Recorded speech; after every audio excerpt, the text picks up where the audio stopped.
Today we're gonna make Steak Diane. This is a great dish. It is super delicious. It's kind of a retro dish. Here are all the ingredients. Let's get into it right now. Okay, so we always like to go over the ingredients here. You can see there's not that many of them, and this recipe truly is a 30-minute recipe. It comes together super quick. That's why you need to have everything prepped. We have 2 fillets here. I'm gonna turn those into medallions. I have exactly 20 ounces here. The recipe calls for 16. That's fine. It doesn't matter if you use a little bit more or a little bit less. If you're gonna use way more beef, you need to double or triple your sauce components.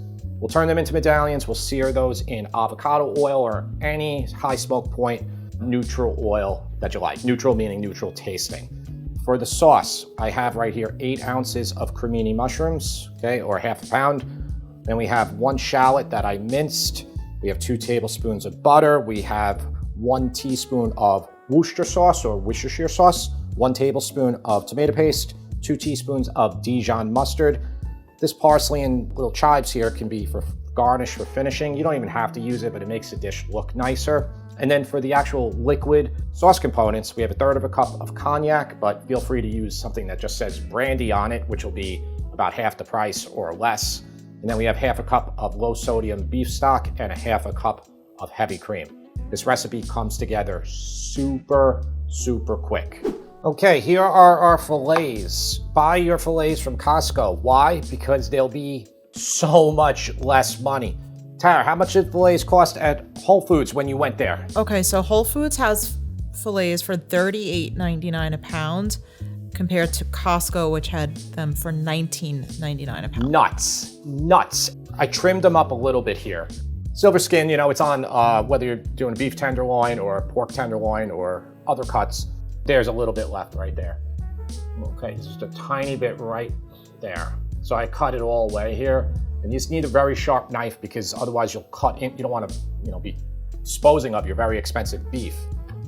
The remaining fat and everything you can keep. It's, these are lean. If you have a super sharp knife, you can go like this and do it in half, but your better bet is just to turn it sideways like this, okay? And then just cut it right in half, okay? So there we go. It's cut into 2 equal sized pieces, and we want to pound these out to about 3/4 inch. They're close to 3/4 inch right now. 3/4 inch for you Europeans is 19 mil around there, I think, right? Okay, so what we're gonna do is we'll season these with salt and pepper right before we sear them, but for now we can flatten them just very lightly here. A little tap, tappity tap. And there you have about a 3/4 inch or 19 millimeter medallion. All right, there's my medallions. They are beautiful. Let's get our pan hot and then we will season them and sear them. In the print recipe, I used a black pan. It looks better. That's you always see if you look at ingredient shots online, it'll always be in a black pan. But a stainless steel pan is really easy here. If you have a cast iron pan, you can use that too. But stainless is this is like the workhorse of the kitchen. It's just, you really can do everything in this type of pan. I'm gonna heat it up to maybe a touch less than medium high. So normally I don't heat a pan up this much, but the thing is, we're only searing this for like a minute and a half per side. Actually, I think the recipe says 2, but depending on how you like it, you're only gonna sear it for a little bit if you want your steaks to stay rare. If you do medium heat, you're not gonna have enough time pretty much to get your sear. Our pan is heating up, it's getting very hot. I am going to season the steaks now because we're about 30 seconds away from adding them to the pan. So I'm gonna put on a good amount of salt on each side. Using Diamond Kosher here, just so you know, you can kind of gauge how much I'm using. Okay, pepper. This dish is very similar to steak au poivre, or poivre. I dried these off with paper towels too. I don't want any moisture on these really. All right, I got my little fan here too because it's gonna be smoking. Avocado oil, just enough to coat the pan. Maybe a couple tablespoons, it's gonna start smoking right away. Gonna try to fit all 4 of them in here. I think I can. See that? Okay, and because we heated up our pan, it's stainless and there is no stickage at all. All right, these look really nice, okay? Beautiful, okay? Just like that, just do another minute and then pull them off.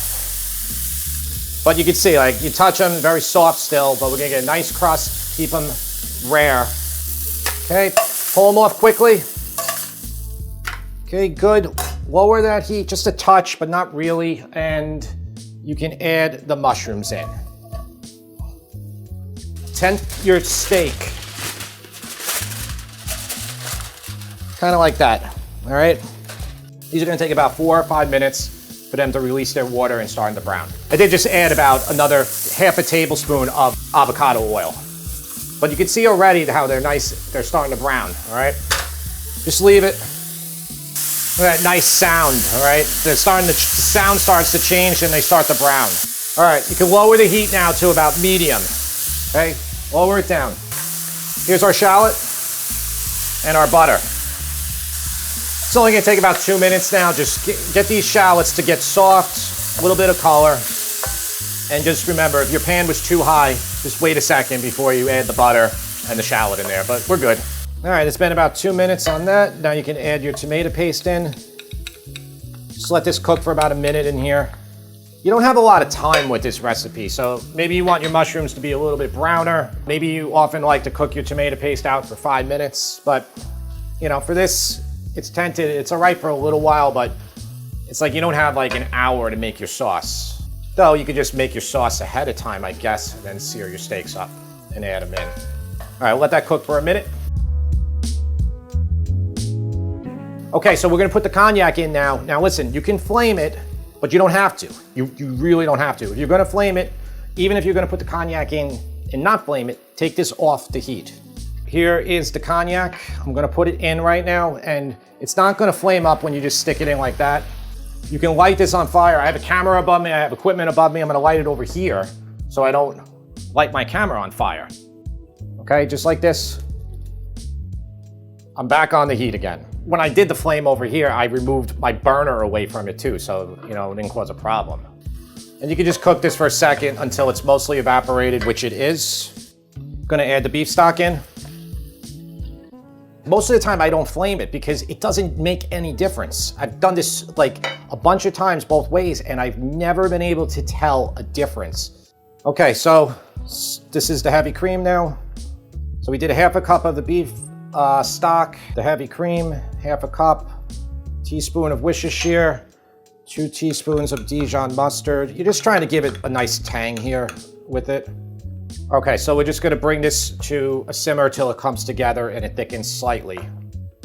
So it's been about 3 minutes and it's thickened more. A little bit of pepper, touch of salt. Okay, and I'm gonna lower it a little bit now, all right? I'm a little bit below medium now. Here's our beautiful steaks from before. Stick them in here and just about a minute or two until they get warm through. Okay, put the juices in too. Okay, do a little basting action. You know, it's like you don't want to do the base because you want to see you want the nice part to like be visible, but you should do it. Or you can just turn them over like that, make it easier. Okay, we'll just do about a minute or two or until these get hot. Like right now I can feel that. Also to your liking. So right now these are rare, like I can touch them, they're very soft. And that's the beauty of it. You got a nice sear, you can just finish them to whatever internal temperature you like. What would you serve these with? What do you think, Tara? Like a nice green vegetable or something? Yeah, I mean, I think mashed potatoes or even a baked potato. Yeah, I would balance this with something clean. Yeah. Yeah. Green beans or... Yeah, I would just do a simple vegetable. Mm-hmm. These are still quite soft. They're hot now, but they are towards the rare side.